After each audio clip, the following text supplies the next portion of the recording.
it was really my first directing. I mean, a full show directing for. What happened with we were still doing the Tonight Show. It wasn't the Jack Paar program, and I think I told you before that Jack called the president of the company and said, "I want to go to Berlin," and so he came in. He was never there in the morning. I don't know. We were surprised. What the hell are you doing here? And he came in and he said, "We're going to go to Berlin," and then he said, "Get ready," and they just walked out. And so the producer at the time said, "All right, Jack wants Hal to go to Berlin, and the director will stay here in New York and do that." So it was only for an hour. It would be an hour from Berlin and 45 minutes from New York. So that was the first time I really did anything that size. And so I went off with 2 writers and Jack and Peggy Cass. And she was going to be the one guest that he could rely on. And so we got there, and then we find out that we can't get any other guests. No one wants to be in Berlin. They think it's too dangerous. They think World War III is going to start, and they're going to be stuck in Berlin. So all we had was a fellow who played the piano dressed in a funny costume, and he played ragtime music, and that was our only guest at the time. And we did 3 shows from the studio. We interviewed people jumping over the wall, and it was some really great footage and sad stories, people being killed and all.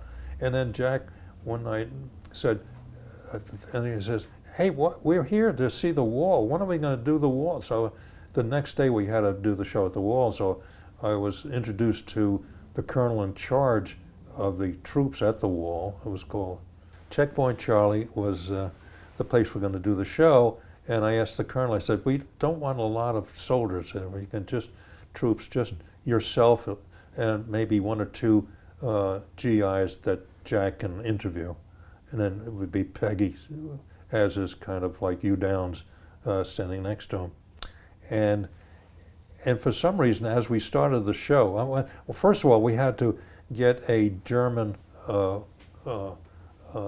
remote truck.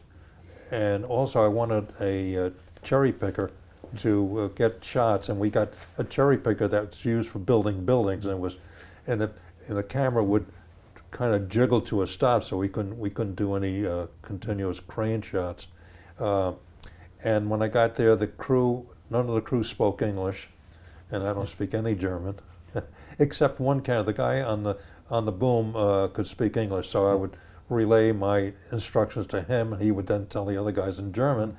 And the TD didn't understand English, so I became the TD, the director, and I had to do the timing too. It was a nightmare. But very exciting. And then Jack did the show, and just before we started, about 140 GIs come marching down and back, and we're on the air. And it's why guys from other units were coming over and wanted to see a TV show. And I said, "Oh my God, no, get them back.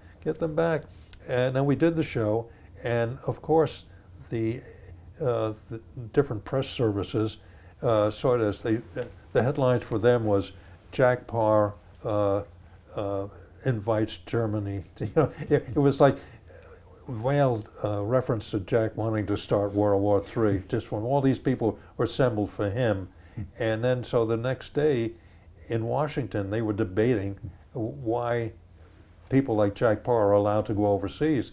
And so there were newspaper articles, and so Jack we had a meeting with Jack and at the end of the show, I mean the next morning when all this stuff came about, and Jack says, Congress is not going to push me around.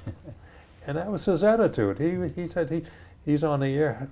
How big is their audience? Yeah.